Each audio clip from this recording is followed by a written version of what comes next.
Hello, Tony. Welcome to Evolving Channels. How are you today? I'm well, Leahanne. Thank you so much for inviting me to be part of the event. I'm really excited about the conversation we're about to have. As am I. Everyone, I'd like to welcome Tony. He is an international keynote speaker, a best-selling author, and an award-winning blogger. He is also the most read LinkedIn author globally on the topic of B2B sales leadership. He's the founder of Sales IQ Global and is also ranked by Top Sales Magazine as the most influential person for professional selling in Asia Pacific. And you name it, he's worked with them. Salesforce.com, Salesforce, SAP, Red Hat, IBM, which we both have a history with, Schneider Electric, just about everyone in the roster. So, we're here to talk about ecosystems today, and I'm hoping that I'm going to learn some really new things about what that means in the sales channel based on all of your experience. Thanks, Leahanne. Yeah, I'm looking forward to it as well. Maybe you could tell us a little bit about your journey from starting to sell in high technology and in the channels, and then the first time you've heard about ecosystems. Well, my career started in the telecommunications industry when I was 25, working in sales, ended up moving from there to IT hardware and then eventually into software. And, the thing that we've seen in recent decades is that to deliver a solution to a customer, it's all about our ability to collaborate with others to be able to pull that together for them. And typically today, no one technology provider or services provider is able to make the level of investments that are necessary across multiple domains of IT, hardware, software, or professional services capability to be able to deliver those end-to-end solutions for a customer. So all hardware vendors have gone down the path of working with channel partners that can take the technology and turn it into a solution, and often working with organizations that have got specific domain expertise around an industry vertical. Because if we look at what's really changed in the marketplace in the last 5 years, and it's been accelerated in the last 2 with what's happened with COVID, but buyers today expect us, when we turn up, before we've ever been able to ask them even one question, they expect us to already know them, their industry, their organization, them in their role, and also the customers or the markets that they serve. And then based on that, they expect us to tailor and personalize the conversation so that it's relevant. And then the third thing, which is really tough, is they expect us to be mind readers and anticipate what's important to them. So this thing of working with partners that really understand an industry vertical is incredibly important. So ecosystems and the way that all organizations go to market are critically important, and there'll be a trusted advisor in the eyes of the customer that they really look to for guidance. So if I'm hearing you right, you're saying that not only have we become extremely intolerant, we as buyers are also looking for a lot more specialization in the market. Can you talk to me a little bit about that? What's driving that? Why are we looking for such specific skills to come to bear to help us with the problems we're solving or the things that we're trying to do in our own companies? Well, the thing that end customers recognize is that to apply technology, so hardware, software, the necessary professional services to go and solve a problem, is actually complex. So every client is wanting that improved outcome. If we think about engaging with leaders, the language of leaders is improved outcomes and achieving them in a way that best manages risk. And if a client themselves try and pull together all of the elements internally and build it, what we know is that anywhere from 50% to 70, 80% of the time, they don't succeed. So they're really looking for someone with the expertise and the capability to deliver the outcome for them. They're not wanting to buy all the individual pieces and take on the risk of it turning into an effective solution that delivers a business result. So they want someone that will contract and commit and has a proven track record around delivering the outcome for similar organizations within their industry often. Do you think there are going to be any initial challenges around proving that companies can deliver that solution together? Because moving into ecosystems, there's going to be a lot more informal as well as formal partnering, and so people don't have that immediate experience or case study, so to speak, to bring to bear. How do you think that's going to prove out in the market? Anytime that we look at going to market through an ecosystem so that we can typically deliver an outcome for a customer, or maybe we're going to market through ecosystems as a way of increasing our own reach in penetrating new markets, at the end of the day, we need to ask ourselves, which of us, in essence, this consortium, this ecosystem of people working together, which one of us is the trusted advisor for the client? Now, we may answer that based on who's got the existing relationship, who has the strongest reference sites that are relevant to that customer, maybe who has the strongest balance sheet for being a prime in contracting for this. But we need to accept that someone's going to take the lead in this relationship. And that's why trust and value are critically important in how we build ecosystems and in how we go to market.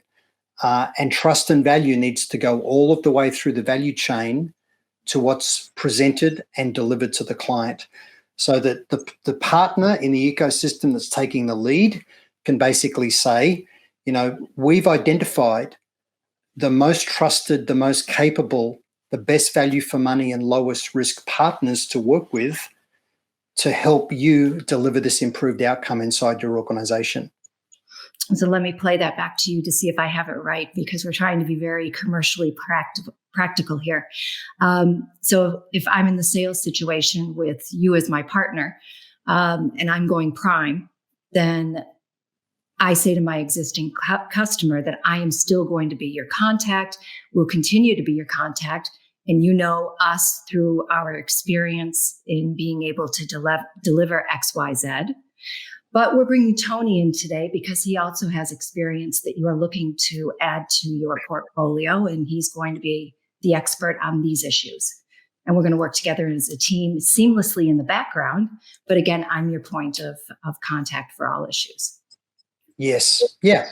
And we obviously engage with a commercial construct that is aligned with what the customer is looking for and that works for us as a team. So that was a great summary, Leahanne. There are going to be some interesting conversations out there. So talking about co-selling, which we just gave an example of, what are potentially some of the things that could go wrong with it? What should we be watching out for? Well, let me give you a real world example. I was the CEO of a software company for Asia Pacific, and we bid for a whole of government piece of business, and the government wanted a solution where about 75, 80% of that solution was our software, but the other pieces required two other software companies to work together. So there were three of us, and we needed a systems integrator that could pull this together and actually deliver it. And so we made that systems integrator the prime in the tender response, even though we as a software vendor were the lion's share of the revenue that was going to come out of the contract. So here's what happened. We got told that we'd won the business, that we were the preferred proposer of a solution, the preferred consortium. And we turned up at an initial contracting meeting with government, and we sat in that meeting. And although the systems integrator, a big global systems integrator that everybody would know the name of, they're in the room with us, the government people looked at me and they said, we understand that you've put a bid forward through this other company, but we want to contract with you directly. And I could feel the regional VP of that systems integrator. I could feel his blood boiling beside me, and I literally under the table put my hand on his knee just to sort of stop him jumping in and saying anything. And I simply said, I smiled at them. You always got to smile when you say things like this. I said, that's not the basis on which we'd actually proposed the solution, that we'd responded to the tender. Can we just have 15 minutes to have our own conversation, which they agreed to. And then what I did is we left the meeting, we went outside, and I said to the CEO, the regional VP of this other company, I said, regardless of what they want, regardless of what's possible in the way we're contracting, we either do this business with you and through you, or we won't be contracting at all. We all need to phone our bosses overseas. I was reporting into North America. We all need to phone our bosses overseas and say, this deal is not contracting in the next 13 days, which was 13 days to go before the end of the year. The government was trying to use that as a point of pressure against us to cave in.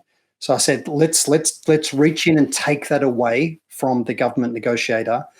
Let's reset expectations internally, and let's go back in and we'll just politely hold our ground, which is exactly what we did. And we did what was the largest contract for the company I work for in the previous 2 years. I paid the sales rep on the deal that worked for us a $500,000 commission check. And this was 13 years ago. So it's really important that there's a level of trust and integrity in all of the relationships that we have when we invest in working together. So you say, what's the worst thing that can go on? Well, you can have a customer that tries to unpick, what you're proposing, but you only get to not honor a partnership relationship once, and the long-term cost of not honoring it is far more than that one deal where you might take a short-term approach. Yeah, very interesting. And it sounds like you didn't have a lot of conversation in the background about how you were going to keep that partnership together, but you had made the right decisions about who to partner with. The chemistry was right, and you trusted each other. So you did what was in the interest of not only the client in the end run, whether they wanted to see it or not, but also for the partnership and for the future working relationship. Actually, Anne, that's a really good point. I and we were actually acting in the best interests of that government client, because had they just procured the software direct from us and tried to implement that themselves, I'm almost certain they would have had a failed project, because they did not have the expertise within government to be able to implement any of these successfully. Whereas the partner we were working with had implemented our software for other big government departments in other parts of the world very successfully. And that expertise was in of itself what was going to de-risk the implementation and adoption and the promise of value that the government had put up internally. Fantastic. Thank you for sharing that. That was really an interesting learning experience for all of us. Let's go up the food chain a little bit. If we look at complete go-to-market, and my company focuses on sales enablement of the sales team. So that's why we're a good sparring partner here. Will ecosystems change how we think about landing and expanding in markets or going to market? Will there be different approaches or technologies? Will some things no longer be useful and other things become much more important? What's your view on that? Well, I know for myself, when I've run software companies, for example, and we've had partners with whom we went to market, many of those partners just felt like all they did was clip the ticket on a transaction where a customer wanted to buy our product anyway. So for us, we're kind of sitting there sort of resenting this partner relationship. We're creating the demand, they're just doing the fulfillment. So we're incurring the cost of selling as the software vendor, but only making the margin of going to market through a channel model. So it's really important, especially today, because we're in the fourth industrial revolution. We're in a digital-first world where buyers feel incredibly empowered. They feel they can source and find huge amounts of information. And their own buyer's journey typically starts within their own trusted network and online, not with a seller, and they tend to invite a select group in to have the conversation with.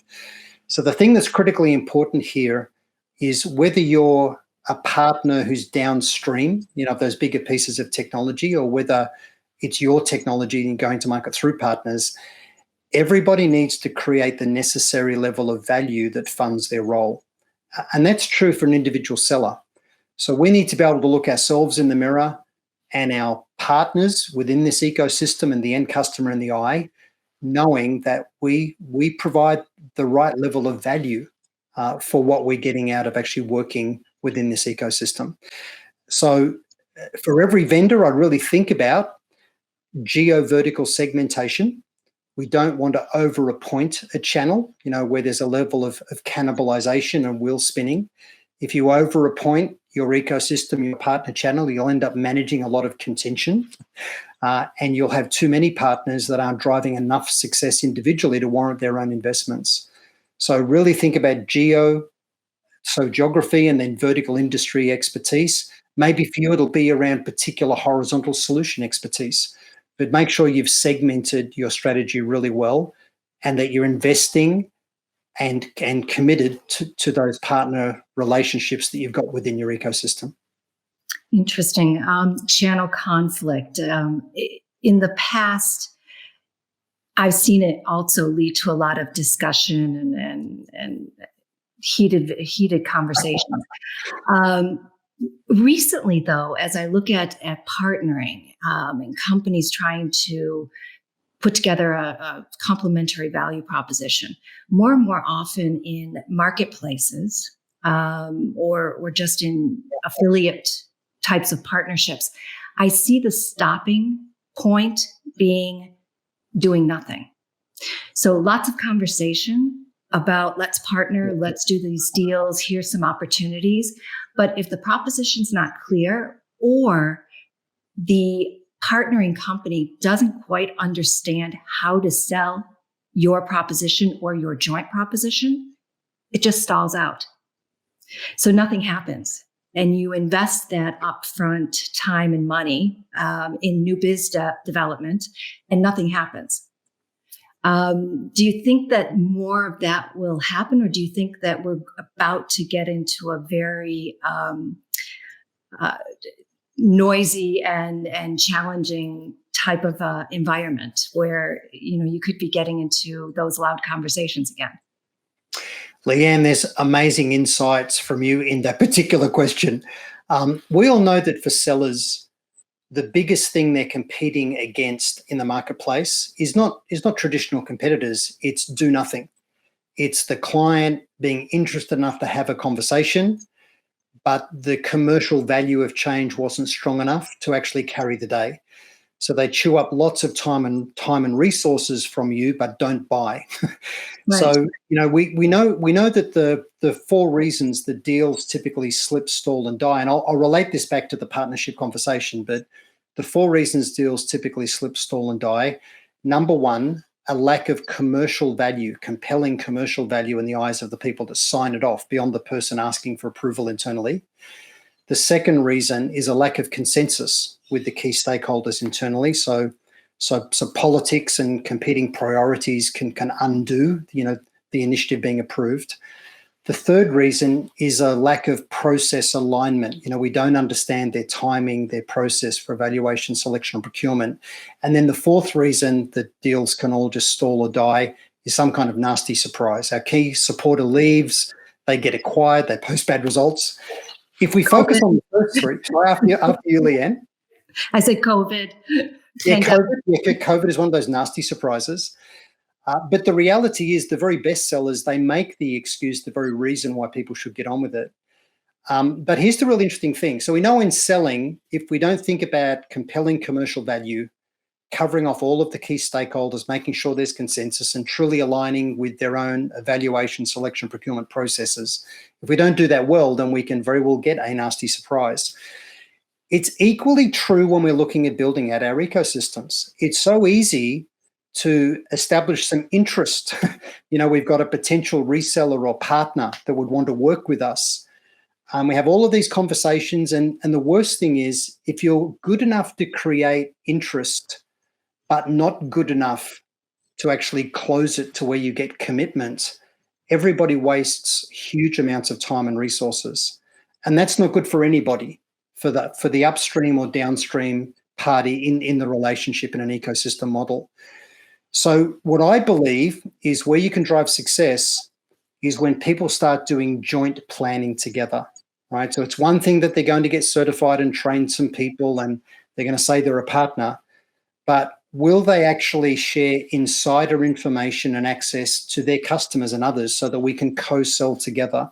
Can we engage in the marketplace in a way that evidences high levels of trust, or we're very clear about the value that we're all providing?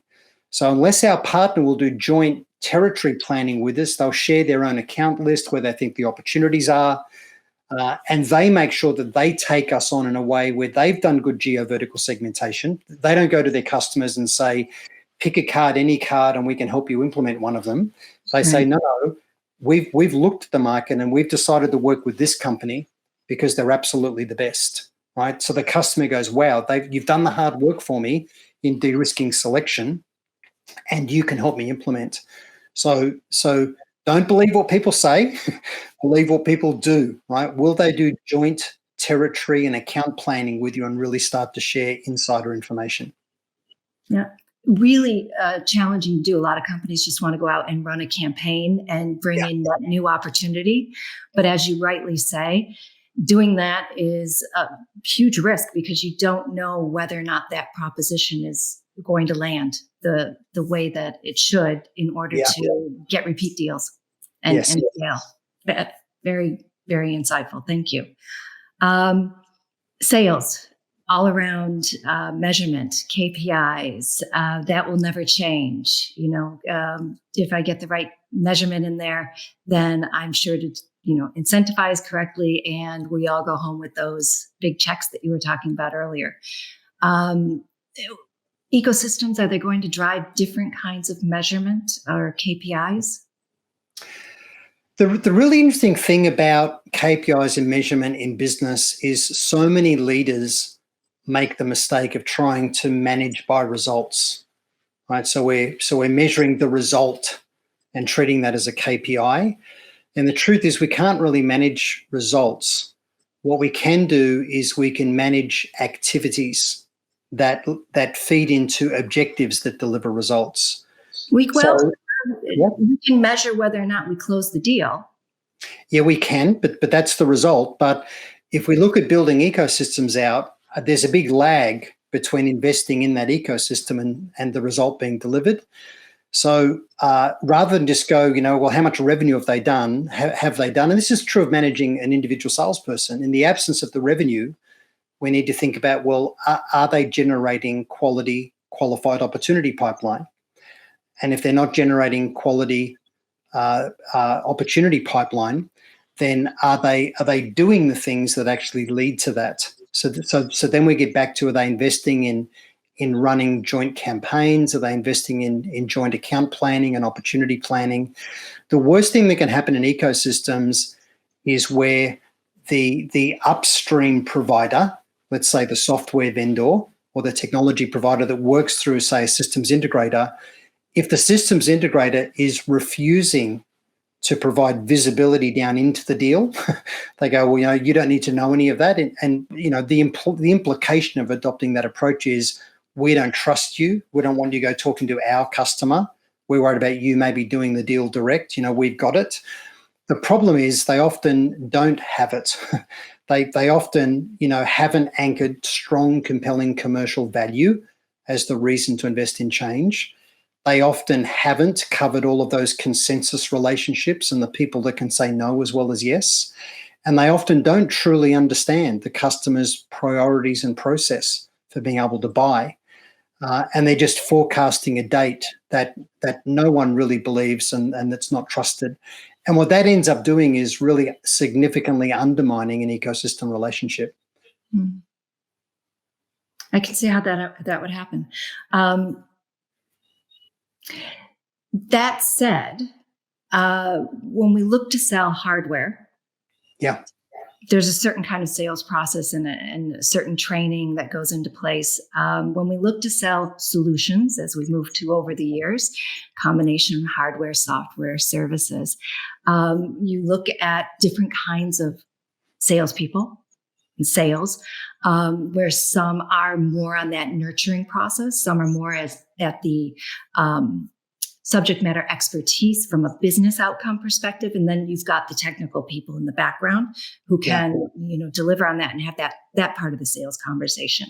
Will that dynamic change going into an ecosystem, or will there just be a lot more salespeople involved? I actually predict in my latest book, Tech Powered Sales, that in this decade, there will end up being 1/3 less field salespeople in the world of tech sales.